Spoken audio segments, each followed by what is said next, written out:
Founders que estão no meio da jornada, você já está há alguns anos empreendendo, não sabe se você está mais perto do fim ou do começo da sua jornada. O que você já sabe é que você vive a consequência de uma série de escolhas que você foi tomando pelo caminho e que você já apresenta algum cansaço. E muitas vezes você se sente com poucas hipóteses de caminho para seguir. E o que a gente quer trazer nesse episódio é que caminhos existem vários e você vai ter que pensar um pouco na forma como você vai fazer e como que você ruma a tua empresa e a tua jornada em direção ao que pode ser o teu melhor destino. Se interessou, já acompanha aqui, eu e o César vamos destrinchar um pouco aí, olhando para 4 possíveis caminhos para founders que estão no meio da jornada. Bora lá? Ricardo, a gente está aí numa jornada de 7 anos com a Humper, né? Conheço a sua jornada praticamente desde o começo, né? E eu falo com outros founders, né, que estão no caminho aí, né? E durante esse caminho, né, é recorrente perguntar, né, se teve coisas que você fez que você se arrepende, caminhos que foram bacanas ou não foram. O que você pode trazer para a gente sobre esses caminhos, se você for fazer um balanço desse tempo até agora, né? E na jornada que você está aí, no meio da jornada, eu acho que 7 anos para mim é um meio de jornada, né? Uhum. Pegando os êxitos aqui normais que a gente vê no Brasil. O que você tem para compartilhar desses caminhos que você percorreu? Boa. Bom, acho que em primeiro lugar vale a pena dizer que assim, eu sou bastante satisfeito, assim, né? Feliz e não rancoroso com todas as escolhas, né? É natural que ao longo de 7 anos, e aí se for somar a jornada empreendedora inteira, minha dá 12 anos, que eu tomei muita decisão e vamos dizer assim, as micro decisões eu vou deixar um pouco de fora aqui, mas se fosse olhar as decisões principais que eu tomei depois de ter empreendido, né? Eu tomei a primeira decisão de encerrar minha empresa anterior e começar uma nova, que foi o fim da Saiteína, começo da Humper. Cara, comi muita grama a partir dessa decisão, mas não me arrependo um dia sequer, porque talvez eu escolhi ter 1 ano ou 2 bem difíceis ali na transição, mas isso certamente já se pagou de longe nos anos que vieram depois. Eu fiz sociedades que eu vir a desfazer depois em algum momento, mas de maneira alguma sou arrependido, nem pelas pessoas e nem pelo desenho que foi, porque eu acho que foram graças a elas que a gente deu aquela pernada naquele momento que a gente fez, e por mais que não durou para sempre, o tempo que durou foi positivo. Eu tomei as decisões de captar rodadas e também vivi os dois lados da rodada, né? O lado de você ter dinheiro, trazer conhecimento, mas o lado de você também ter que compartilhar decisões e muitas vezes até eu levar uma decisão minha que no conselho eu iria por um caminho, mas o meu conselho me aconselhou a ir por outro caminho e eu ter que respeitar e às vezes naquela hora ter falado, pô, se eu fosse sozinho nessa daqui eu já tinha realizado, mas eu escolhi ter sócios, então eu tenho que compartilhar. E também os M&As, né, que eu acho que foram decisões que certamente quando eu escolhi ali, principalmente pela característica de como a gente fez, como a gente comprou praticamente 2 empresas de uma vez, eu sabia que a minha vida como founder e como executivo ali da empresa seria bem complicada nos anos seguintes, porque a gente fez isso no early stage, com relativamente pouco capital, com uma estrutura ainda simples, mas que ia dar um salto de complexidade gigante. Eu sabia que grande parte disso tudo ia vir um pouco na minha conta, e ainda assim decidi peitar, e dos M&As também não me arrependo um dia sequer, apesar de a gente ter pago todas as dificuldades e assim, tudo que poderia dar alguma dor de cabeça dentro de um plano controlado, não estou falando aqui de um desfecho completamente negativo, estou falando assim, tudo que Todas as emoções foram garantidas, todas, né? assim, eu vou te dizer, todos os bullet points que eu mapeei, assim, aqui pode dar uma dorzinha de cabeça, aqui tem um riscozinho, todas elas em algum momento acenderam a luzinha. Mas ainda assim, para mim, valeu muito a pena. Se eu fosse dizer um ponto, eu não vou dizer que é um ponto de arrependimento, mas um ponto que talvez eu faria um pouco diferente. Um pedacinho da história da Humper, que foi logo depois do seed, que era o momento que a empresa, vamos dizer assim, estava mais abastada. Eu acho que eu tomei algumas decisões precipitadas que me levam a crescer, anular aqui a minha culpa, né? Mas que eu acho que um pouco do momento ali de estar com grana em caixa talvez fez eu dar ouvidos para coisas que eu não normalmente daria, ou por eu ser vamos dizer assim, se em 12 anos que eu empreendi, 11 foram na escassez. Eu não tive, talvez não completa um ano inteiro com bonança, assim, com dinheiro grande no Sobrando. caixa. E o momento que eu tive esse dinheiro grande no caixa, talvez foi o momento que eu tomei decisões mais precipitadas. Nenhuma comprometedora, senão talvez eu não estaria nem aqui tanto para contar a história, ou estaria contando uma história que já acabou, Triste. né? Uma história triste, e não é o caso. Mas que sim, talvez com alguns ajustes eu teria feito o uso do dinheiro um pouco diferente. Uhum. Legal, legal. E você, deixa eu te perguntar mais uma coisa aqui. Você acha que foi mais a questão do uso da grana ou teve muita atitude com relação à própria maturidade? Se falar, cara, eu já passei 7 anos, eu não devia errar isso daqui de novo, né? Ou seja, tem algumas coisas que você fala, eu repeti erros que eu já fiz em outras situações. Ou seja, você percebe alguns erros que você fala, cara, eu já devia ter aprendido, eu cometi de novo esse erro. Porque eu tô te perguntando isso porque eu me vi empreendendo 2 vezes e eu me vi em algumas situações, principalmente com a gestão com as pessoas, cometendo erros que eu já tinha cometido no passado, eu sabia que eu não podia cometer, mas eu cometi, Uhum. né? Você teve essa sensação de, fora o dinheiro, olhar também por esse aspecto? Não, eu me vejo menos, assim, errando nas mesmas coisas. E Uhum, talvez até por isso que vamos dizer assim, o sabor do erro para mim, ele é um pouco mais tolerável, uhum, porque quando eu faço esse balanço depois para me autoavaliar e me autocriticar, eu falo, poxa, mas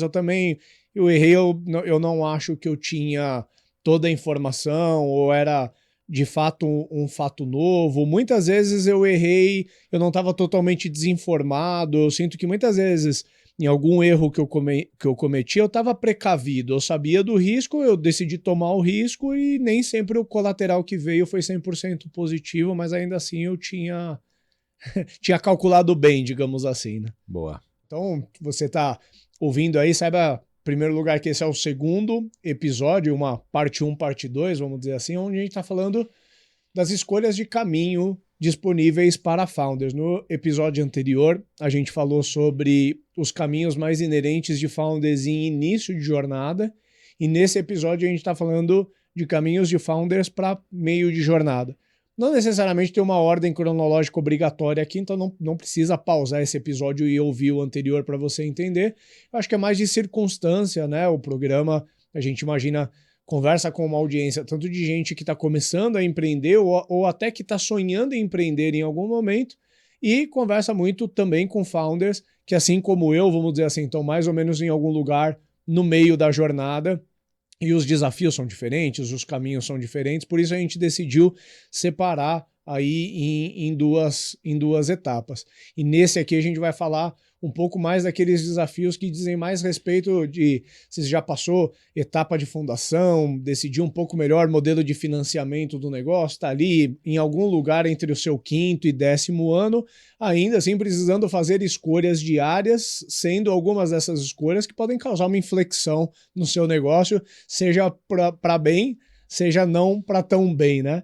E se você está conhecendo o programa agora, já deu para sentir um pouco da pegada, né? A gente criou o Startups and Downs com a ambição de ser o podcast de cabeceira de quem empreende, para poder abordar os assuntos, vamos dizer assim, menos glamurosos da jornada, que nem sempre estão cobertos aí dentro de livros, dentro das entrevistas dos renomados empreendedores, né? Porque muitas vezes em entrevistas a pessoa tem que contar a história de 10 anos dentro de 1 hora, ela vai enfatizar muito mais os ups, mas aqui, como o propósito é a gente discutir em profundidade cada tema que a gente escolhe falar, a gente dá bastante ênfase também para os downs e os aprendizados gerados com isso. Se você tomou conhecimento do programa agora, saiba que a gente tem mais de 100 episódios gravados, a gente está no YouTube, mas a gente está também no Spotify até o episódio 99.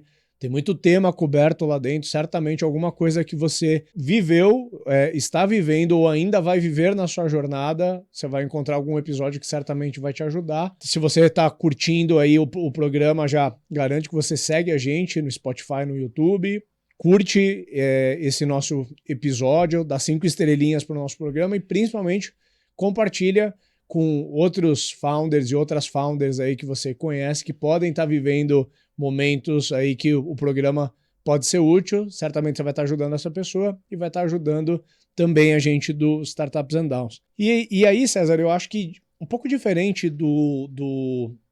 da característica do anterior, que a pessoa ela tá mais no início da jornada, vamos dizer assim, ela só tem uma opção que é ir para frente, né? E escolher as próximas coisas que a jornada ainda reserva para ela.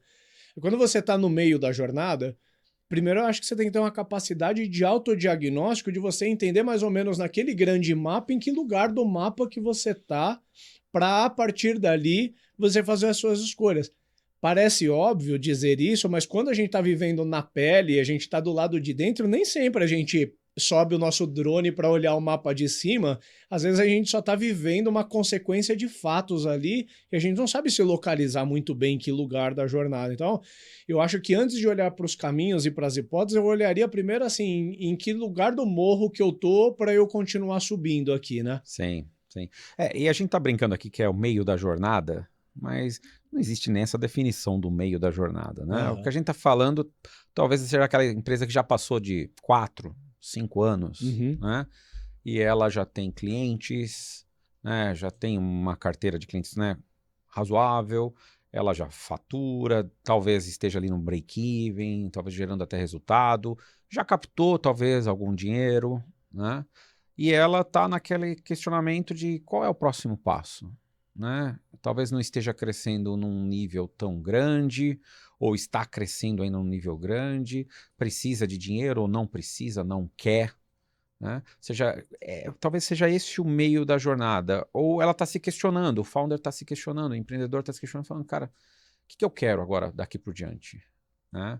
Então é nesse momento que aí você tem que tentar respirar e ver quais são os novos caminhos. Porque, diferente do episódio anterior, o episódio anterior, quando a gente fala que vai começar a jornada, tudo é muito sonho. Né? A gente tem ainda uma alta expectativa, o batimento cardíaco está um pouco mais alto, você está extremamente motivado. Depois de um tempo, você já está com as dificuldades de gerenciar um negócio. Sim. Você já está com as dores, não talvez as dores só do crescimento, e ainda com certeza vão ter ainda, mas as dores de problemas com funcionários, problemas com cliente, com churn, com a operação, com a estrutura. Seja, e aí talvez você fale... Eu ouvi de alguns empreendedores, né? Tenho ouvido, né, mais comum de... cara, o meu dia a dia tá caótico. Eu ouvi de 2 empreendedores isso que me chamou bastante atenção. Os 2 falaram a mesma palavra. Eu sinto o meu dia a dia caótico, né? Ou seja, não era nem isso que ele sonhava, talvez, né? E aí, nesse momento, talvez precise haver uma repactuação da expectativa, né? Você começou com uma determinada expectativa e talvez você esteja vivendo ainda em cima daquela mesma expectativa. Imagina que é o momento de você dar, sabe, aquela parada, vamos encher o tanque de novo aqui? Enquanto enche o tanque, deixa eu mudar de estação de rádio, deixa eu ouvir uma música diferente e saber se eu quero continuar indo para o norte ou eu quero ir para noroeste, para nordeste, para onde que eu quero ir, entendeu? Talvez eu precise fazer uma mudança de trajetória de objetivos, ou repactuá-los, né? Então, acho que é esse que é o enfoque que a gente quer dar, né, Ricardo? Muito bom, cara. Você, né, comentando aí do diagnóstico de quem está no meio da rodada, eu naturalmente me identifico muito com isso.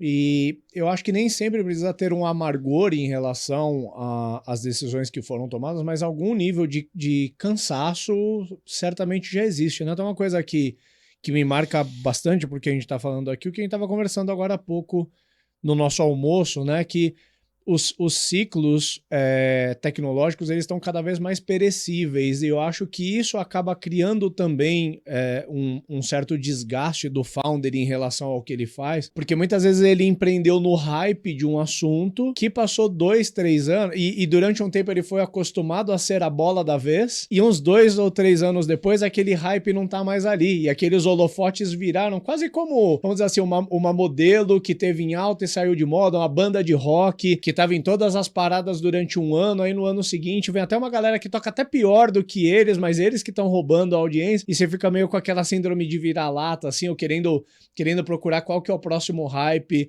que você teria que pegar, ou até com uma postura meio negacionista de não, o que eu tô fazendo é que é o certo mesmo, eu vou levar isso daqui até o Sim. fim comigo. E é uma migração interessante que existe do founder, né? Quando ele começa, é um amor tão grande por aquela tese, aquele negócio que ele está fazendo, que até ele fica meio cego. E ele quase não vê riscos, né? Ele vê oportunidades. Depois de um tempo aqui, ele migra a empresa do espectro da oportunidade para o risco, né?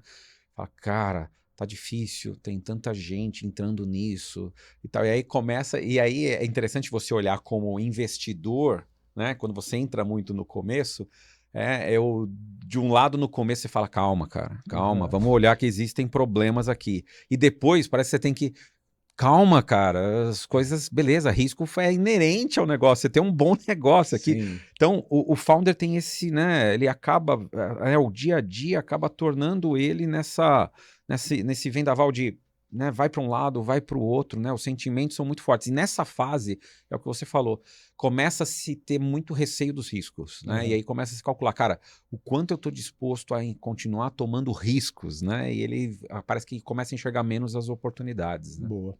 É muito bom. E você falou aí do investidor e realmente acho que deve ser bem interessante a perspectiva do investidor que tem o filme completo na cabeça sem ter um pouco da pressão de ser o personagem principal que Eu não tá tô dentro do vivendo o trem, eu tô vendo ele drama. passar, então eu sei Isso. como é que ele se comportou, né? Muito interessante. Aproveitando essa toada, já vamos puxar, a gente vai falar de 4 caminhos aqui, eu vou começar puxando o caminho de novo do fundraising, mas um pouco com uma característica diferente do anterior, porque ali no anterior, quando a gente fala do founder e início de jornada, a gente está falando de uma decisão de captação pelo capital inicial que vai viabilizar o desenvolvimento do produto e a existência da empresa ou não.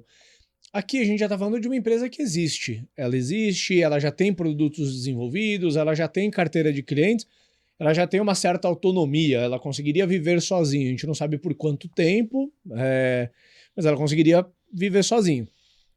E aí ela poderia olhar para captar investimento muito mais como algo ligado à oportunidade do que necessidade. Pelo menos assim a gente espera, porque se for muito por necessidade, o tipo de captação é um pouco diferente do que a gente está falando aqui. Aí seria a captação por dívida, que não é nem tanto um caminho que a gente decidiu explorar, que a gente está falando de captação com investidor mesmo, né?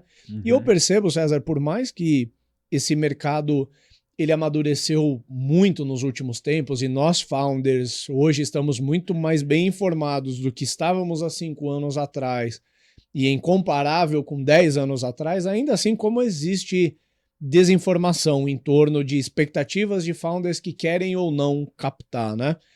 E o que eu acho importante entender na hora de fazer a escolha desse caminho é que dentre os caminhos que você pode escolher, esse é um dos que você tem menos controle das variáveis. Porque para a empresa ela conseguir captar, ela vai ter que atender a certos critérios. Vamos dizer assim, ela tem que ter uma taxa de crescimento que seja justificável para alguém querer colocar o dinheiro ali e garantir que aquele dinheiro vai crescer.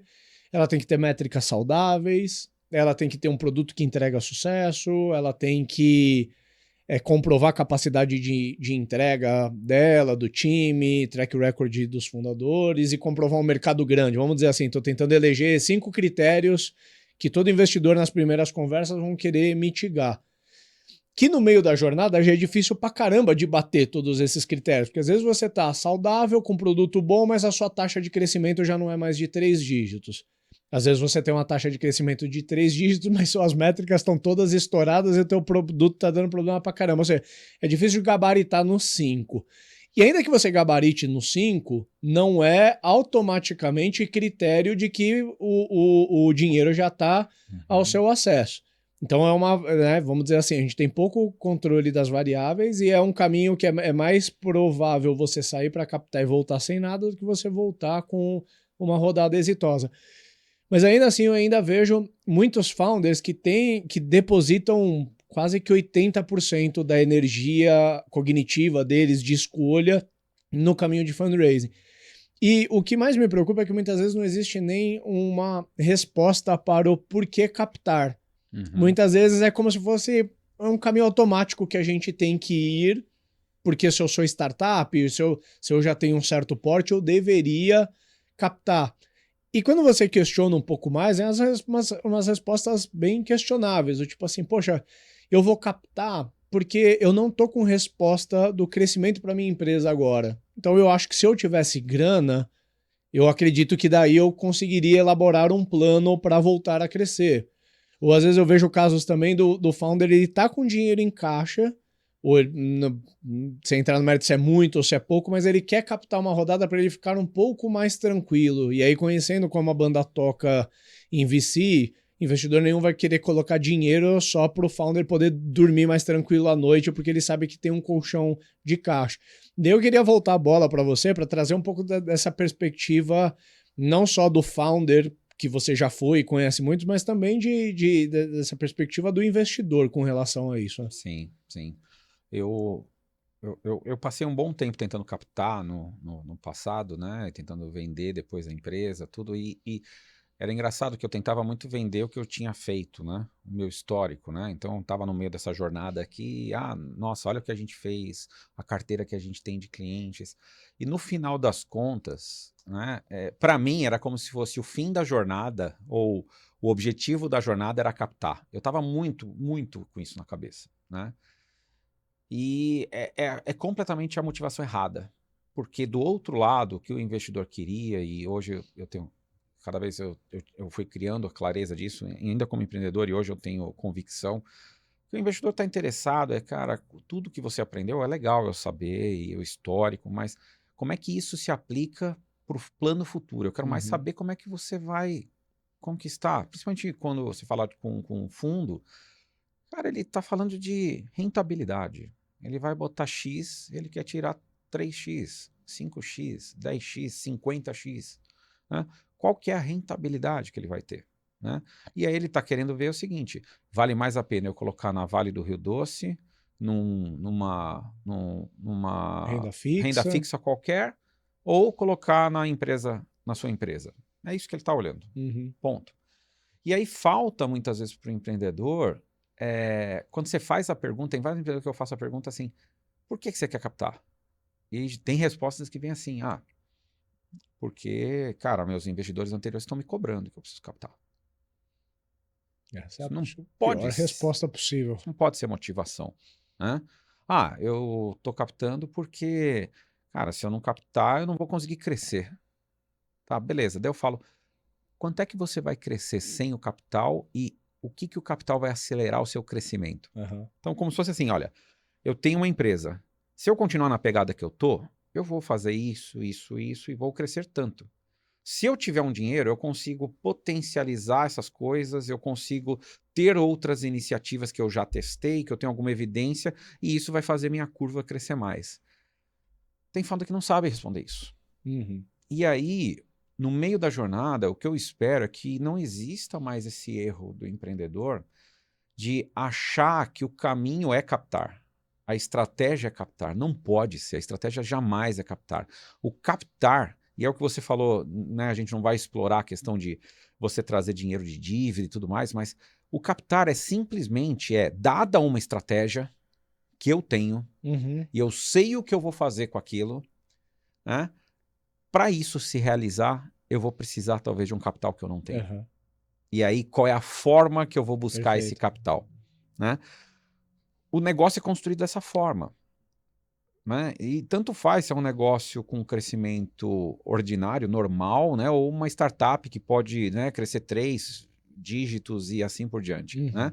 Para todos eles, você precisa saber para que você vai fazer. Né? E então, o que é importante, ou seja, a gente falou de 4 opções, mas esta opção a gente puxou primeiro do fundraising para deixar claro que, é o seguinte, que ela não é uma opção em si. Uhum. Ela é uma forma de viabilizar as outras 3 que a Sim. gente vai lidar. Perfeito. Eu até pegando a metáfora que você usou se está indo para norte, nordeste ou noroeste, para no posto de gasolina, eu diria assim, a estratégia de fundraising é o tipo de combustível que você vai escolher para Quanto de um dos outros combustível? 3 destinos que você É vai, isso aí. afinal, né? Quanto de combustível eu vou precisar para chegar no outro Sim, lugar, sim. né? Só é importante a gente ter em mente que, de novo, captar não é excludente com outras coisas, mas pode vir a dificultar, como por exemplo, você pode ter um plano de fazer uma saída nos próximos anos e talvez captar uma grana alta agora vai depor contra essa saída.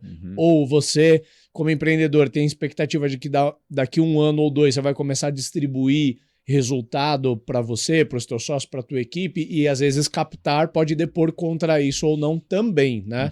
Tem uma métrica que é boba, mas eu faço essa pergunta para alguns empreendedores, principalmente quando me pedem mentoria e tal. O cara me chama lá no LinkedIn, César, pô, você pode... Aí eu pego algumas mentorias e eu falo para ele, você fica mais triste quando um investidor fala não para sua tese ou quando um cliente reclama? E tem vários empreendedores, e eu faço esse questionamento porque vários empreendedores vêm com a ideia de quero capital, o que eu estou fazendo errado, e você vê que o cara está triste. E aí você pergunta, mas como estão os clientes? Não, tá tudo bem. Mas qual que é o seu churn? E aí você vai... E aí eu faço essa pergunta porque parece que ele fica mais triste. Porque, nossa, o fundo não quis investir em mim, a minha empresa tá tão bonitinha, o negócio tá tão legal, tá um bonequinho tão legalzinho, o cara não quis brincar com ele, né? E aí, mas tem um monte de cliente reclamando e ele não tá tão triste pelos clientes reclamando, ele deveria estar mais triste pelos clientes estão reclamando, tô com um problema aqui, eu preciso... Né? Então, essa distorção, ou seja, essa jornada de captação, ela pode cegar um pouco o empreendedor. E você tem que encarar a captação como algo a mais para eu cumprir um objetivo muito maior, né? Que é o objetivo do crescimento da empresa e seja qual for a estratégia que você vai adotar, né? É que eu acho que a gente falou um pouco da pressão social que existe em torno do founder por captação. Ouvindo você falar, me remete... Captar é como se o empreendedor ele conseguisse receber um selo do ISO 9000 ali, né? Ou diplominha. Um diploma. Né? O chapeuzinho quadradinho lá. As metáforas são... É a medalha para o atleta, entendeu? É uma forma de alguém ter ido e te validou. Você fala assim, cara, eu acho que eu sou foda. E aí quando alguém vai e coloca dinheiro, fala assim, eu não só acho que eu sou foda, mas aquele cara foi lá e atestou que eu sou foda e botou 10 milhões do dinheiro dele em mim.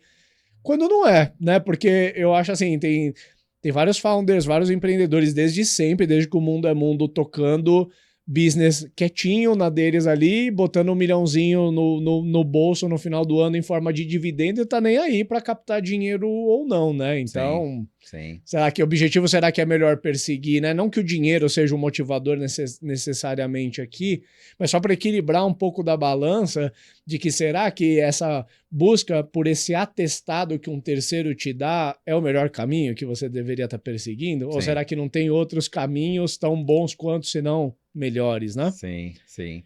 Mas vamos lá, vamos puxar aqui. Eu acho que existem, né? A gente falou no início 4, né? E o primeiro seria essa questão aí envolvendo mais a rodada, né? O investimento, né? Mas tem os outros 3 que eu acho que aí são os importantes, né? Ou seja, no meio da jornada, uma forma que os empreendedores têm de pensar qual é o próximo caminho é consolidação de mercado. Eu acho que esse é um caminho muito comum, né? Você está no seu mercado, você consegue ver outros players, você consegue identificar que, cara, talvez tenham alguns que são maiores, outros que são menores. Se a gente se juntar, a gente consegue trazer uma marca forte para o mercado, a gente começa a ser uma referência para o segmento, talvez a gente tenha ganhos de produtividade por estar junto. Redução de CAC, né? Vamos parar de ficar um roubando o cliente do outro, porque só quem tá ganhando com isso é o Google e o Meta que vende anúncio, né? E vamos se juntar aqui, baratear o CAC, né? Você pode ter complementariedade de features, né? De produto, você pode ter até mesmo a questão da oferta em si, né? Você já pode habilitar que alguns clientes da minha base comprem algumas coisas suas ou não, um cross-sell ali. Às vezes essa empresa, depois difundida, ela está melhor posicionada para uma rodada, ou para um IPO, ou para uma venda estratégica, ou até para dar lucro, porque daí nas sinergias e nas eficiências... Uma expansão geográfica. Você tem mais founders ali, mais empreendedores com mais experiência, uma robustez. Pode ser bom ou ruim, porque daí nas minhas ressalvas eu já vou trazer o balaio de gato que isso pode virar também, mas né? teoricamente você tem uma robustez maior de quem quer continuar a jornada, né? E aí Uhum. você pode ter. Talvez para sucessão até fica mais estruturado, né? Sim, então você pode ter ali, ou seja, você tem essa questão da consolidação do mercado, você tem uma série de vantagens, uma série de oportunidades que você está vendo, que muitas vezes não é a questão só de trazer dinheiro. Você pode, ao juntar 2, 3, 4 empresas, ter a necessidade ali de um recurso extra para poder viabilizar. Mas por que não um novo posicionamento para o mercado, né? Uhum. Então tem essas questões das vantagens. Agora, é lógico que tem as desvantagens, né? Como você falou, Sim. né?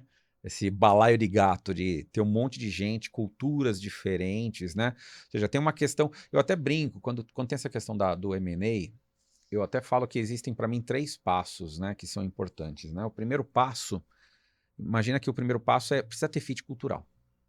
Uhum. A gente precisa se ver trabalhando junto, eu falo para os founders, né? Você precisa olhar para o outro lado e falar, cara, e a gente compartilha crenças, a gente se vê trabalhando, a cultura, os valores não são tão diferentes, precisa existir isso, Sim. né? O segundo ponto, a gente precisa fazer a clareza do plano do 1 mais 1 é maior do que 2. Então, o que é que a gente vai fazer? Uhum. Não vamos só assim, vamos colocar todo mundo no busão e vamos para algum lugar que vai ser legal. Não. Né? Planeja. O que vai ser? Quais são os passos para isso? Depois desse segundo passo, o terceiro é como que a gente vai fazer o deal.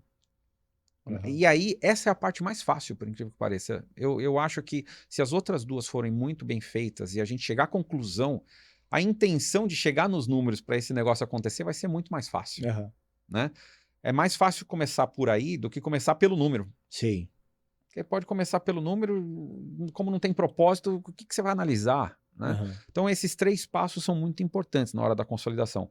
Agora, não é fácil juntar 2 empresas. Nem um pouco. Não você teve essa experiência, eu também tive. Eu na época da emissão, eu comprei 2 empresas, então uma deu muito certo, a outra não gerou os resultados que a gente queria, né? É difícil você falar que deu errado, porque o errado Não não deu, explodiu, não né? explodiu, Mas também não foi tudo aquilo que. mas não foi o que a gente, foi longe da expectativa que a gente tinha. Uhum. Ela não cumpriu a expectativa que a gente tinha, né? Sim.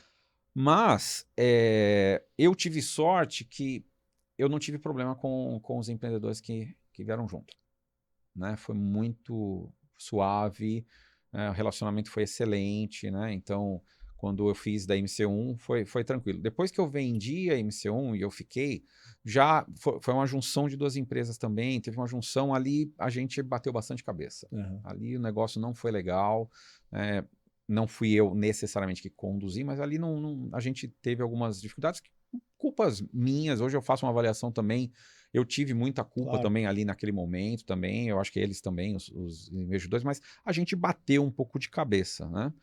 Mas as pessoas, nesse sentido, cara, é o vital para dar certo, Sim. porque nos 2 casos que eu tive antes da venda da empresa que eu fiz, você vê, um deu certo e o outro não deu tão certo. Sim. E eu sou até hoje amigo dessas pessoas. Legal. Muito próximo. Então, a gente compartilhou dos valores, a gente desenhou um plano junto que a gente acreditou, né? A gente fez o deal. Na execução não deu o que a gente esperava. Faz parte. Sim. Né? Mas a gente conduziu isso e foi interessante. A gente conseguiu mudar a empresa de patamar, a gente cresceu. A primeira compra que eu fiz, nossa, foi realmente para mudar o negócio. Né? Uhum. Então é muito interessante você ter isso como estratégia. E eu fiz as compras praticamente sem dinheiro. As Era uma coisa que eu 2. estava esperando você falar As 2. como Eu, alavanca, né, eu de fiz a M&A. junção sem dinheiro, com troca de ações, a gente se recompôs e a gente avançou, entendeu? Uhum. E engraçado que a que deu mais certo foi menos equity do que a que não deu certo. Né? Uhum. Mas as duas, eu acho que todos os sócios saíram muito felizes, né? Não, a gente não teve, Sim. não tem nenhum trauma, todos nós nos damos até hoje muito bem, né? Muito bom. Tem três coisas aqui que eu acho que de certa forma você falou que eu queria dar um pouco mais de zoom. A primeira delas é quando a gente decide ser um consolidador de mercado, a gente tem que ter a visão de estrategista em vários aspectos, não são só dos aspectos lógicos e racionais, do tipo sinergia de produto, sinergia de base de clientes e de time, porque essas são as questões mais óbvias, vamos dizer assim. Mas tem que ter também uma compreensão de motivação de todas as partes envolvidas naquele deal. E pegando até um pouco do assunto do episódio aqui, eu acho que entender o estágio que o founder que está fazendo o M&A com você tá da jornada dele vai determinar muito qual que é a motivação dele. Ou seja, ele está querendo fundir a empresa com a sua porque ele está cheio de gás e ele vai querer ainda correr uma jornada de mais 5, 10 anos contigo, talvez a ambição dele ele é CEO da empresa dele e ele vai querer continuar sendo CEO, e aí você vai ter uma dificuldade, se for você a querer liderar esse movimento, vai ter uma dificuldade de lidar com o CEO da outra empresa que está vindo, ou você consegue perceber que é uma pessoa que está mais em busca de um encerramento da jornada dela mesmo e está querendo vender a empresa para alguém para cumprir ali um earn-out e sair. Eu acho importante entender essas motivações porque vão determinar muito a forma como aquilo vai ser construído. Acho que essa é uma primeira dica. Uma segunda dica está em cima de um ponto que você falou, que muita gente, quando a gente abre a caixinha do M&A numa conversa de aconselhamento, de mentoria, a primeira resposta que vai vir, mas, pô, eu não tenho dinheiro para comprar a empresa, tá louco? A empresa tá em early stage ainda, da onde eu vou arrumar essa grana toda para comprar? Porque a gente olha muitas vezes para operações que liquidam o ativo tudo numa pancada só, mas tem muitas formas de arbitrar aqui, a gente não vai poder explorar todas elas. Uma é o swap de ações que você comentou, você, né, pode trocar ações entre os fundadores, você pode fazer uma parte em grana para às vezes dar uma sinalização de que você é a empresa que está adquirindo mesmo e fazer o resto em cotas. Mas você tem até em estruturas maiores ou em M&As mais bem estruturados, empresas que captam dívida e conseguem pagar a dívida quase que com a sinergia gerada ali a partir do M&A, né? Então você tem várias formas de construir. E a terceira, cara, como a gente tá falando de grana aqui, eu percebo que founders que vão fazer M&A pelas primeiras vezes, o cognitivo do founder tá muito voltado para o deal. Tipo assim, como que eu vou viabilizar fazer? Como que eu vou aferir múltiplo daquela empresa? Se eu vou trocar cota é de 1 para 1, ou eu vou arbitrar um múltiplo na minha? Se tiver uma parte em grana, como que eu vou viabilizar? Tem secundária, tem desconto ou não? Ou seja, 90% do cognitivo está voltado para a proposta, para o deal. Mas onde eu acho que vale a pena gastar mais energia é na estruturação da governança daquele deal. Porque se ambas as partes estiverem com vontade de fazer acontecer, uma hora você vai chegar no denominador de quanto de cota, quanto de dinheiro, qual desconto que é razoável, qual que é o valor, Sim. e as partes elas vão se entender. Aonde vai ter desentendimento desde o dia seguinte é em governança. Se você evitou as conversas difíceis, do tipo assim, eram duas empresas que se juntam, as duas tinham CEO, tinham CTO, tinham conselho, e aí depois que junta, você não deixou para decidir depois quem que vai ser o CEO dessa empresa depois? E CTO que tem dois, vai ficar com os dois produtos ou vai juntar, vai migrar a base? Eu acho que todas essas coisas, vamos dizer, difíceis de conversar de governança, elas têm que ser tratadas antes, porque eu acho que chegar em sinergia de M&A já é difícil per se. Se você for buscar sinergias com problema de governança, você nunca chega na etapa de sinergia, porque você não resolve coisas que precedem essa sinergia.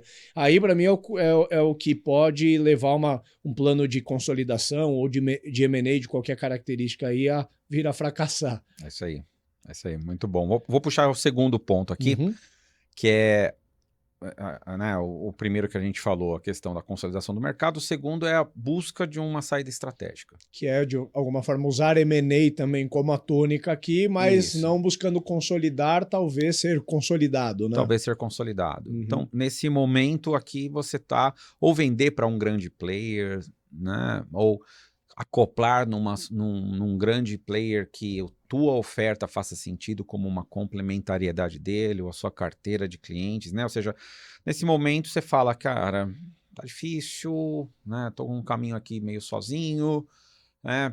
tem esse grande player aqui que pode ser um foco para mim, ou seja, talvez não vá ser o melhor múltiplo, talvez eu vou no meio do caminho que eu sonhava, eu estou interrompendo aquele caminho que eu achava que eu ia chegar a ser do tamanho X, mas no meio do caminho talvez eu faça uma saída. Às Mas vezes os teus competidores já estão em um movimento de eles estarem indo já para dentro de grandes grupos, grandes ecossistemas, né? Sim, de repente aquilo que você começou a fazer já não é mais uma hype do mercado, então, cara, será que eu vou querer continuar essa jornada sozinho, né? E aí você começa a se questionar e aí buscar uma saída estratégica, eu acho que é sempre ter a empresa preparada para alguém que se interesse, né, querer comprar a empresa, eu acho que isso é uma das missões do CEO da empresa. Uhum. A empresa sempre tem que estar preparada, porque não é uma saída estratégica, eu acho que você pode falar intencionalmente, quero fazer alguém, você vai contratar um advisor para te ajudar nisso e tudo mais, mas a empresa precisa estar preparada. Uhum. Então, se o empreendedor, o CEO da empresa tiver consciência disso, porque em qualquer momento pode aparecer uma oportunidade. Podem bater na sua porta, né? E você tem que estar pensando, já ter pensado nisso, ou estar pronto para uma conversa dessa. Porque não dá numa oportunidade dessa e falar, ainda não estou preparado, volta daqui a 6 meses, né? Daqui a 6 meses ele já pegou outro. Sim. Né? Então você precisa estar preparado. Então essa é uma jornada de que não é necessariamente uma jornada de vou parar agora e vou me preparar para uma saída estratégica e daqui a 6 meses eu estou prontinho para alguém. Não, não é isso. É sempre estar olhando. Né? E o sempre estar olhando é o quanto que você é parceiro dessas empresas que podem ser, né, uma saída estratégica para você. Quanto que elas te conhecem? Quanto você tem conversado com eles? O quanto que você está exposto a eles, né? Esse tipo de postura nesse momento, ele é vital para você ter algum sucesso. Uhum. Muitas dessas saídas, elas começam com uma parceria. Primeiro é quase um namoro, vocês se conhecem, você sabe... A sinergia, ela já existe muitas vezes antes do deal acontecer, né? Você tem clientes em comum, e por que não abordar esses clientes em comum e mostrar que como a gente trabalha junto dentro do cliente, a gente gera mais valor para o cliente. Sim. Imagina se a gente gerasse para outros. Tem alguns M&As que parece que o mercado já até espera, né? Eles são tão óbvios que parece que o mercado fica esperando a hora que vai acontecer, né? Sim, sim. Então, ou seja, esse processo, né? Ele não é um projeto de vender para um estratégico. Para mim, ele é um processo. Ele é um estado de mente ali, ó, o mindset mesmo que a empresa tem de, cara, eu estou aberto a conversar com vários players do mercado. E eu posso tanto estar na ponta da compra, quanto na ponta da venda, participar de um projeto maior, vender para um outro projeto, ou seja, isso precisa estar dentro do rol, nessa fase da empresa. O empreendedor precisa se dar a esse luxo, né, de estar conectado com um monte de gente, pensando que talvez dessas relações possam surgir parcerias interessantes e, quem sabe, até saídas estratégicas para alguém maior. Né? Total. Eu acho que uma coisa também importante de a gente abordar é que normalmente founders encaram o exit como o fim da linha, né? Meio que o exit dos sonhos de todo mundo é vou liquidar o ativo, vou botar uma bolada de dinheiro no bolso e vou ver depois quais são as minhas opções de vida aqui, se eu vou querer empreender de novo, ou se eu já aposento aqui mesmo, ou viro investidor, ou qualquer coisa parecida. Mas eu acho que é importante trazer também que nem toda saída estratégica é esse êxito dos sonhos. E aqui eu não estou falando nem de um caso mais de saída quase pelos fundos, que seria, a empresa deu errado e eu busquei quase que um equi-hiring aqui, ou uma liquidação de ativos. Às vezes você acaba vendo uma oportunidade de você estar dentro de um grupo maior, alguma coisa assim, e talvez a tua empresa ela ainda não estava nem pronta para você conseguir fazer aquele exit, aquela liquidação super alta. Talvez você vai construir isso do lado de dentro do estratégico, né? Ou seja, você vai topar um pouco um deal ali jogando muita coisa para frente, para earnout, né, por exemplo, entendendo que assim, poxa, sozinho aqui eu já estou muito exposto ao mercado, muito vulnerável, eu já não estou crescendo tão bem. Eu preciso escolher algum grande grupo do meu mercado para me associar, porque lá dentro eu vou crescer muito mais. mas talvez a minha empresa ela não está pronta para ser bem valorizada por esse grupo agora. Então, eu vou tentar ir por um caminho de partnership primeiro, ou eu vou fazer uma venda parcial que tenha para ele um direito de preferência de controle, de compra total mais na frente. Ou seja, existem várias formas de construir essa saída estratégica que não seja só o one shot ali, to esses milhões no teu bolso aí, me passa a chave da empresa e acabou, né? Até porque é difícil, né? Não é natural, né? Ah, te dou o dinheiro, acontece, mas o normal vem para dentro de casa aqui, vem me ajudar a fazer essa passagem aqui, no mínimo de bastão aqui, né, do que você me trouxe como empresa, né, para incorporar aqui dentro da minha empresa e tudo mais, né? Essa é uma questão, né? Ou seja, o empreendedor, nessa hora, a gente fala muito que o empreendedor ele precisa ter a vida dele e a vida da empresa, né, separada. Mas nesse momento, parece que volta um pouco de que se confunde a empresa e o empreendedor. Porque quem está comprando a empresa, muitas vezes, né, principalmente com startups, ele está interessado no ativo empreendedor ali. Uhum. Ele quer que esse empreendedor venha junto e ele ajude, continue a fazer a transformação que ele estava fazendo bem, continue a fazer. E aí, nesse momento, né, pode ser uma desvantagem, porque tem empreendedor que pensou nesse caminho como uma forma, talvez, de se livrar do negócio. Sim. Né? Eu quero fazer outra coisa, mas ele vai ter provavelmente vão dar um earn-out para ele vai ter um tempo para realizar o 100% do que ele vendeu, talvez vinculado à permanência dele, ou algumas metas que ele vai ter que estabelecer. Ou seja, é comum nesse tipo de negociação. Como é comum, imagina que você está fazendo o contrário, né? No primeiro caso, que eu estou fazendo um processo de né, consolidação de mercado, né? Eu também quero que as pessoas venham para cá e me ajudem, né? Não adianta eu só comprar o ativo dele e pronto. Claro. Né? Então, só que nessa hora precisa se conciliar muito bem isso. Né? E geralmente acontece nesse ponto, quando você vai fazer uma saída estratégica e você é obrigado a entrar numa estrutura, tem muitas vezes, é comum a gente ver uma mudança muito forte de cultura. Sim. Que é alguém que te comprou, trouxe para dentro e ele não vai mudar a cultura dele por causa de você. Então você vai ter que se adaptar à cultura dele. Né? E aí, nesse momento, existem muitas brigas, divergências, né? Que você talvez não estava acostumado, né? Talvez você estava acostumado a ser o número 1 da empresa, agora você não é mais. Né? Então, começam a existir outros problemas que você precisa saber que essa é uma jornada legal para você, mas ela só começa quando você aperta as mãos e o cara assina o primeiro cheque. Ainda tem um bom caminho depois daquilo, né, para você poder efetivamente falar, ó, concluir a passagem de bastão, não quero mais continuar.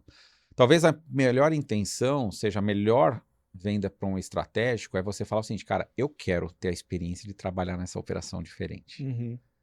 Né? Você começar a olhar do ponto de vista não do que você perdeu, teoricamente, mas do que você está ganhando em estar numa outra jornada completamente diferente, né? Sim. É o que a gente falou, parar de sofrer um pouco do passado, né? A gente já falou disso em outros episódios, né? Para de sofrer um pouco do passado e começa a sonhar um novo futuro e viver o dia a dia, né? Ou seja, executa esse negócio, né? Sim. Eu acho que a dica que você deu no começo do tópico, ela é muito preciosa, de você sempre construir a sua empresa para ela ser, digamos assim, uma bela noiva no mercado, independente do momento ou para que empresa.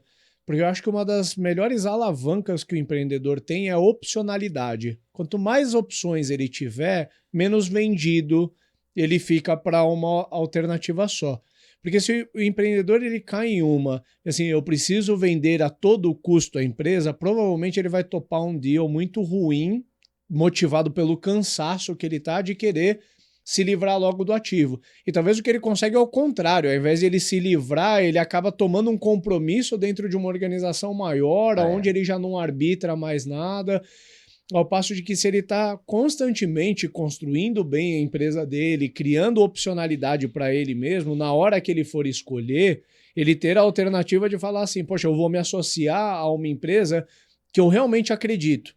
Eu admiro a história da empresa, eu admiro os empreendedores que estão por detrás, eu entendo que eu vou chegar aqui sendo um corpo estranho, um corpo menor, eu vou ter que fazer por merecer para ganhar algum espaço aqui dentro, mas ainda assim eu vou ser feliz colocando parando minha pequena navezinha dentro dessa grande nave mãe, e acho que a minha história vai ter, tanto para o legado da empresa que eu construí, que eu acho que é uma coisa importante, a gente fala pouco disso, né? Talvez seja um lado mais romântico do empreendedor, mas eu penso assim, o dia que eu for olhar para algum encaminhamento da minha história como a Hamper, eu vou olhar para duas coisas. Eu vou olhar, sim, para minha liquidez e para minha recompensa enquanto empreendedor e para todos os sócios que construíram a jornada comigo, mas eu vou olhar também para o legado daquilo que eu construí.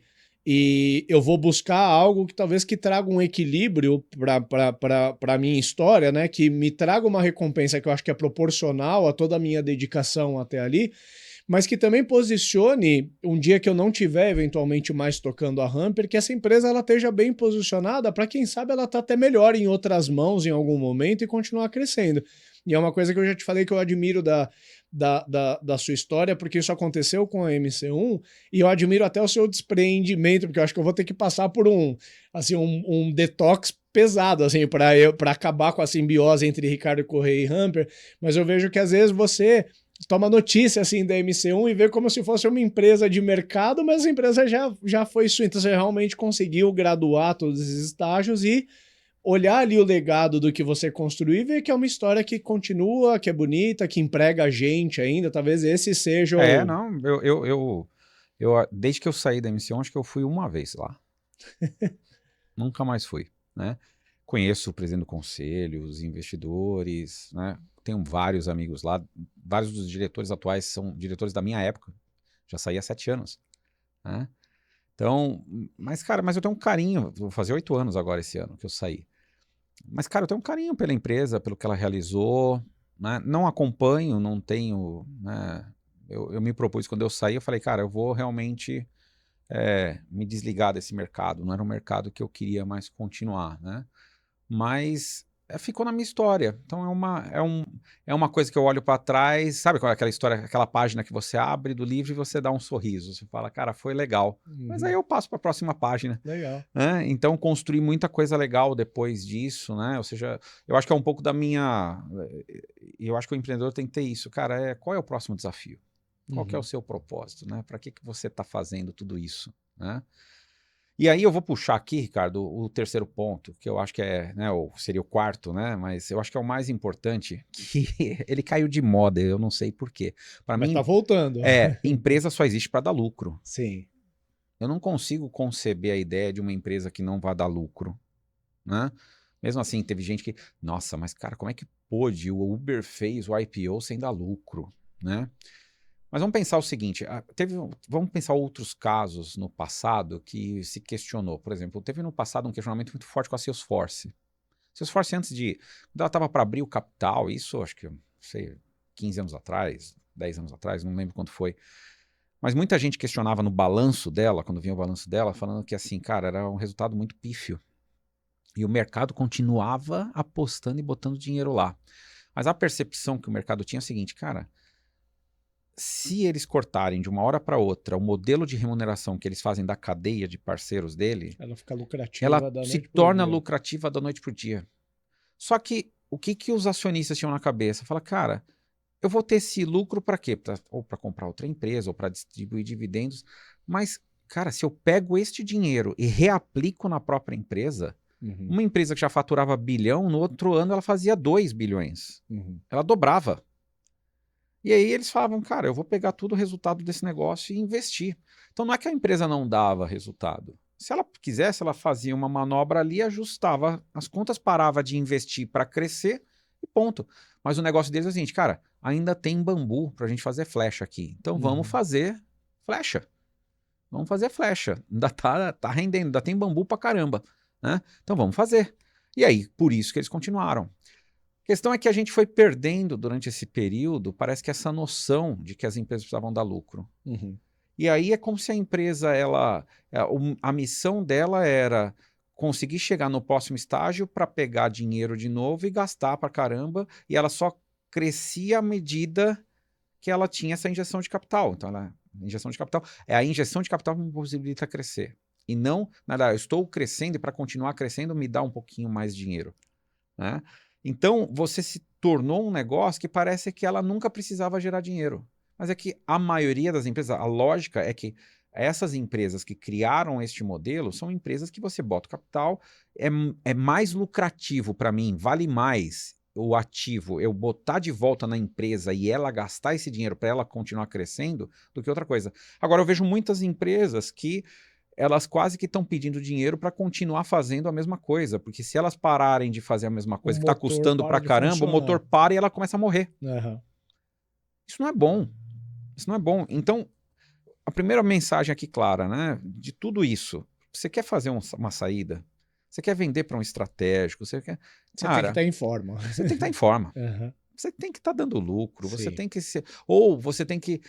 Pode acontecer de, por exemplo, quando você tem uma hype, né, como a IA, eu sou uma empresa de IA, não estou dando lucro. Vamos pensar, o WhatsApp foi vendido queimando 100 milhões de dólares por ano.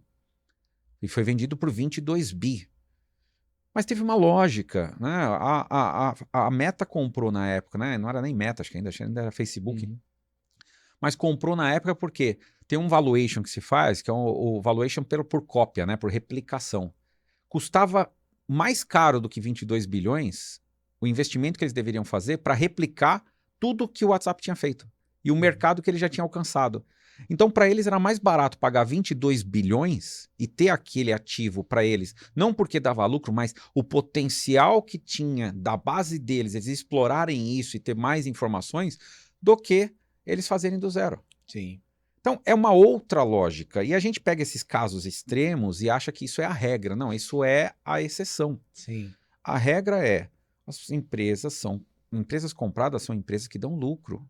Vamos lá, uma empresa que está na bolsa, se ela der um resultado, a Vale do Rio Doce, mesmo sendo uma empresa que gera dividendos bilionários e não sei o quê, é uma empresa que está extremamente, nesse momento, desvalorizada no mercado, rodando a múltiplos menores, porque dúvidas sobre a perspectiva dela, mas ela dá lucro. Ela dá lucro. Né? O Nubank hoje vale mais que o Itaú.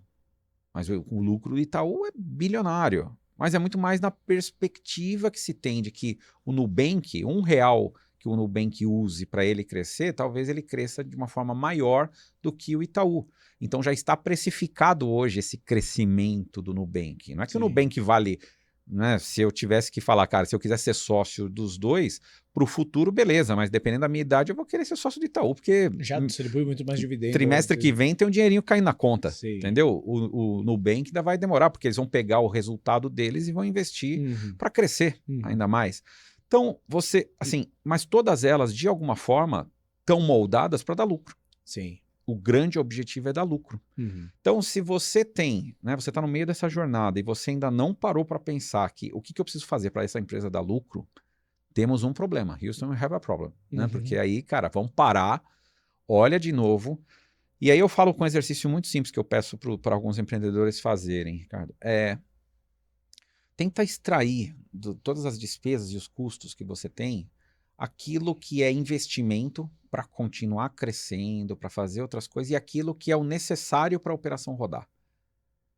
Né? Vê se o seu operacional está gerando resultado ali. Se tiver, ótimo. Se não tiver, cara, trabalha para você resolver isso o mais rápido possível.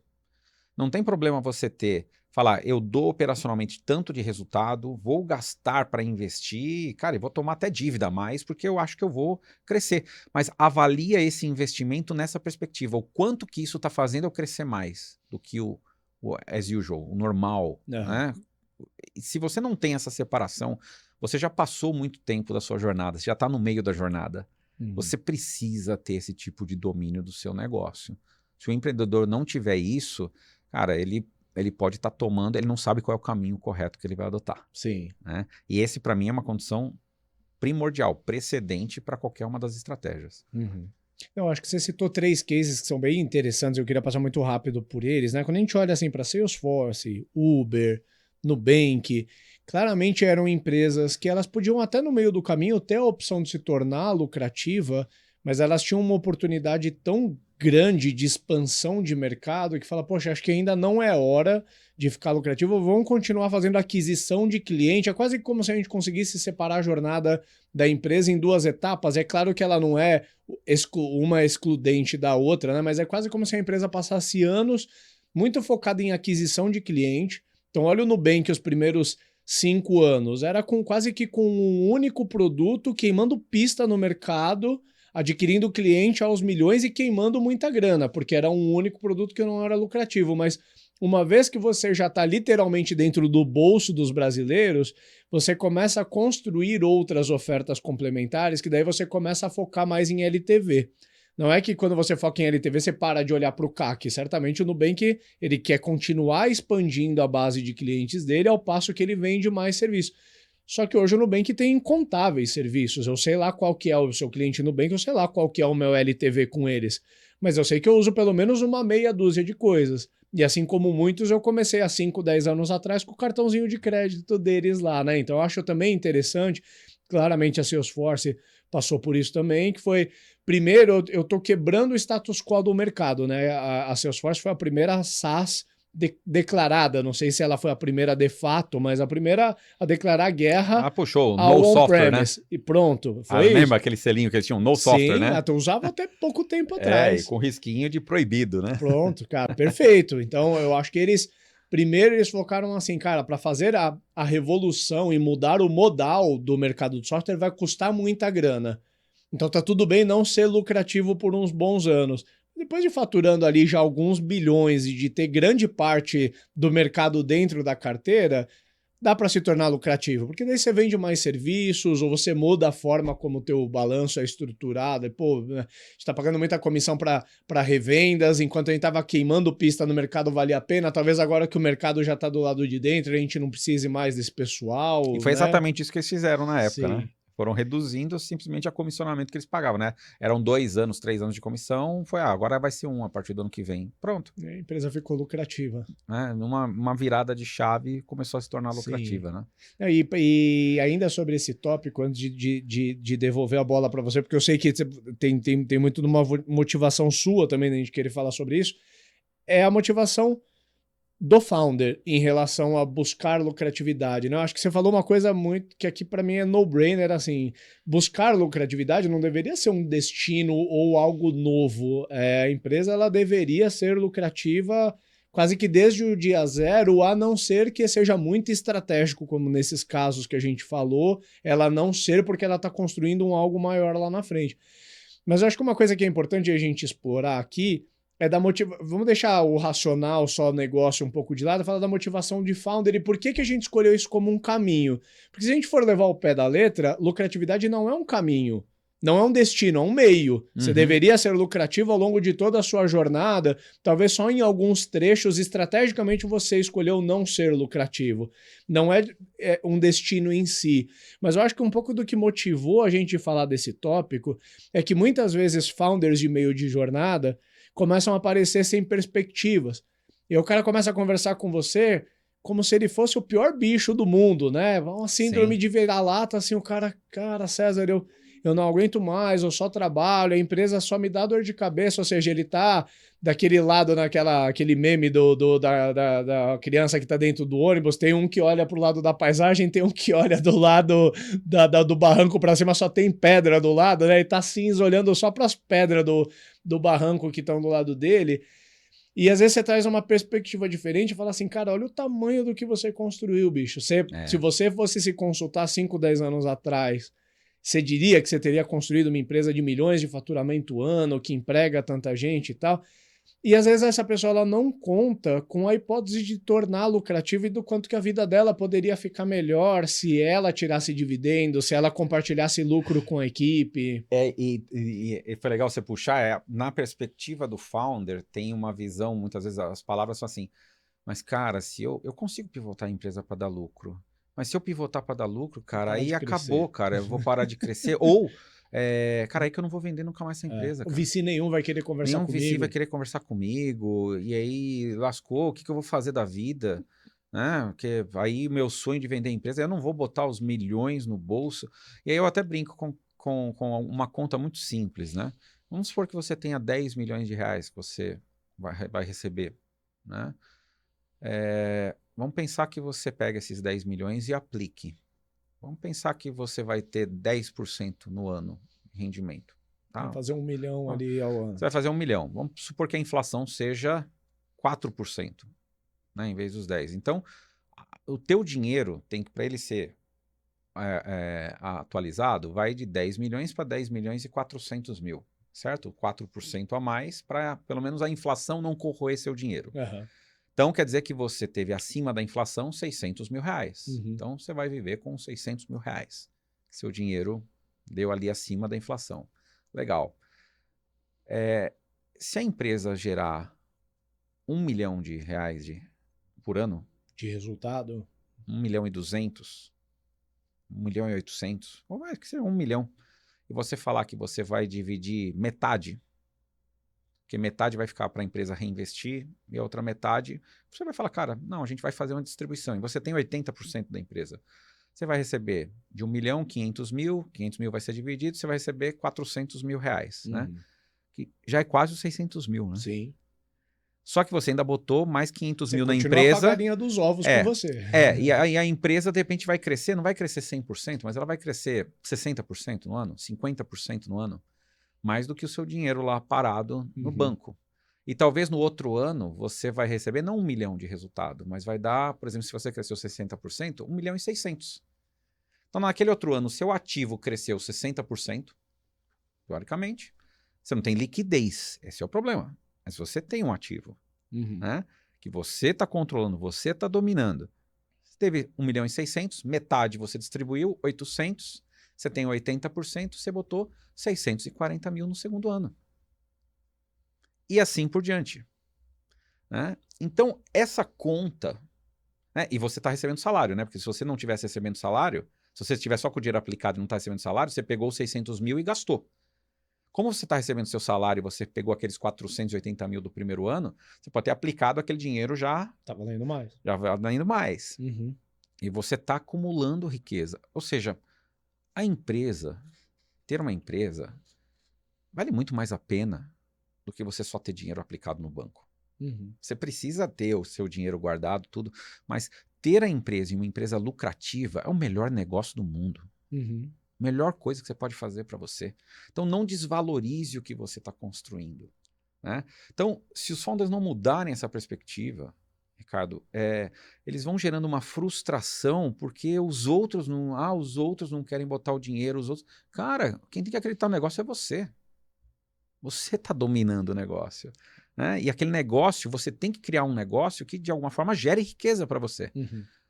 Empreender não é um voto de pobreza, pelo contrário. Então, eu acho que essa um pouco da perspectiva que eu acho que é importante nessa meio da jornada, o empreendedor parar, respirar fundo e repensar a vida. Então, esses 4 pontos que a gente quis trazer aqui é muito para que essa reflexão seja uma reflexão super válida, né, para todo empreendedor e ele consiga, de alguma forma, retornar aquele primeiro amor que ele tinha lá no começo, quando ele começou aquela jornada que a gente falou no episódio anterior, né? Ele voltar aquele sentimento tão gostoso que ele tinha lá no começo e ele refazer no meio da jornada os votos dele e ter aquele tesão pelo negócio, aquele amor, aquele negócio que, cara, vou fazer a nova jornada, entendeu? Sim. Não, e eu tenho, cara, talvez pelo menos uns 5 amigos aí que já fizeram o êxito, tô falando de amigo próximo, né? Não de founder que eu sei quem é, né? De gente que eu troco ali o WhatsApp semanalmente, que tiveram êxito em suas saídas. E parece que tudo que ele quer agora é reconstruir a empresa que ele já tinha reconstruído outra hora. É claro que não dá para desmerecer que a vida dessa pessoa está muito mais confortável. Na segunda jornada dela, talvez ela não vai empreender de novo vendendo almoço para comprar janta, como foi o caso de todos nós quando a gente teve ali a primeira empresa. Mas tudo que ele quer e a falta que ele sente, acho que a gente como empreendedor, a gente tem todas as angústias inerentes de um ser humano vivo, que tem responsabilidades. A gente perde noite de sono, a gente acorda metade dos dias não com tanta vontade de fazer aquilo que a gente precisava fazer, e às vezes a gente acha que vendendo a empresa, aquela angústia vai embora. E não vai. A única diferença que eu falei é isso. Talvez você vai ter um pouco mais de conforto, porque você tem dinheiro no banco, você quitou ali as suas prestações que você tinha para pagar, você está um pouco mais tranquilo. Mas às vezes talvez você vai até invejar um pouco o cara que você era alguns anos atrás, porque você não tem certeza se você vai conseguir construir uma empresa tão bem sucedida. Eu não sei se eu construo outra Hamper ou não. E é que eu não sei nem se por capacidade. eu não sei se numa vida pós-Amper eu teria energia de fazer isso tudo de novo, né? Então passa por várias outras coisas, que às vezes, será que na minha vida empreendedora o ápice que eu tô não é o agora? Ou eu vou ficar achando que o meu ápice vai ser quando eu vender? Talvez o meu ápice seja o agora, né? Sim. E aí, por que não me premiar aqui, tornando a minha jornada mais favorável, né, nesse momento, né, recompensando mais ao meu esforço, do time, direcionando a empresa para ela ser lucrativa. E até porque, e aí, né, sendo um pouquinho mais filosófico, mas é a verdade nua e crua, e a gente precisa saber isso, não é natural um jovem de 30, 40 anos morrer. Mas a única certeza que a gente tem na vida é que a gente vai morrer. Uhum. E você só apostar no futuro, no futuro, no futuro e não viver o presente de uma forma bacana, né, você está abrindo mão de muita coisa, entendeu? Então, cara, vive o momento, tenta aproveitar agora, tenta construir, tá faltando alguma coisa, cara, o que eu preciso mudar para esse negócio ficar melhor, entendeu? E cada fase né, é sua fase, né? Então, nesse meio de fase aqui, cara, tem empreendedor que tem medo de mudar o salário dele. Cara, ajusta seu salário. Ajusta seu salário. Tem que ser. Se não for bom para você, é risco até para o investidor. Claro. Se você já Ixi, a tiver gente já investidor, falou tanto é, isso aqui no tem que ser programa. bom para você também, né? E quer ser bom? Faz a empresa dar lucro. Uhum. Aí vai ser bom pra Você caramba. aumenta muito as suas hipóteses, né? Faz a empresa dar lucro. Não fica nessa pegada só da próxima captação. E eu tenho certeza que a sua empresa dando lucro, você vai fazer ótimas escolhas no que investir. E aí o capital, você vai escolher qual é o melhor capital para você. Muito bom. Bora já puxar os nossos ups and downs. Vamos lá. Eu acho que o meu down aqui é o que a gente falou muito aqui, é só ter o plano, né? O plano para captar. Só tem o plano para captar. Não, você não tem um plano para captar. Não existe plano para captar, né? Tem que ter plano para crescer, né? O crescimento precede qualquer captação. Então, um empreendedor que vem para mim que, não, eu preciso saber o plano que eu preciso fazer para captar. Eu já fico meio assustado, que parece que a intenção, né, já começou meio torta, né? Então, para mim, isso é um down. Uhum. Boa. Bom, para mim, um down é a obstinação por um único caminho, né? E eu ainda vejo, por mais que a gente teve essas reviravoltas no mercado de capitais, de venture capital, ainda 80% aí dos fundadores depositam toda a energia deles no plano de captação. E parece que não existe nenhum outro caminho que é tão belo quanto, né? E acaba muitas vezes até anulando. Por isso que a gente vê poucos empreendedores ainda que contam com a hipótese de construir uma empresa lucrativa, por exemplo, né? Então eu acho que assim, ter a opcionalidade, até flertar com caminhos diferentes é ótimo. O founder ele tem que ter vários planos, mas ele não pode ficar apegado com um único plano e fazer todas as escolhas dele de forma que reduza as perspectivas dele com relação a outros planos. Isso antes de ele tomar o caminho. Depois de ele tomar o caminho, aí eu vou deixar para falar no meu up, mas eu acho que essa questão, até você escolher, você tem que aumentar ao máximo as suas perspectivas de quais caminhos que você tem para seguir, sem ficar muito apegado com nenhum deles. Depois que você já escolheu, aí a história é um pouco outra. É isso aí, é isso aí. E para mim o up aqui é a empresa que tem a clareza do plano de construir, né? O empreendedor que tem a clareza de construir o plano da empresa para dar lucro. Uhum. Eu gosto quando eu vejo, eu fico muito triste quando eu vejo aquele número que passa o investimento inteiro e parece que a empresa nunca alcança. Ou é aquele negócio lá no infinito, né? A curva entre receita e despesa, elas só se encontram lá no infinito se tudo der certo, né? E é a única certeza que a gente tem que não vai acontecer, né? Porque acontece muita coisa no meio do caminho, né? Geralmente os planos são mais otimistas do que a realidade se apresenta. Mas aquele empreendedor que ele não faz uma curva assim, sabe? Aquele comércio de investimento que cresce despesa pra caramba e aí depois, e a receita vai devagarzinho crescendo e um dia elas se encontram numa curva, né? Imagina, né? Num gráfico, né? Agora, aquele empreendedor que faz uma escadinha, né? Ele vai crescendo aos poucos as despesas, porque ele está sempre procurando ali, cara, tá dando certo, deu resultado, eu pego esse resultado, reaplico, boto um pouquinho mais e vamos. Eu gosto muito desse tipo de mindset. Eu acho que esse mindset tem negócios que dá para você investir muita muito dinheiro e o negócio crescer rápido, mas tem que crescer rápido. Sim.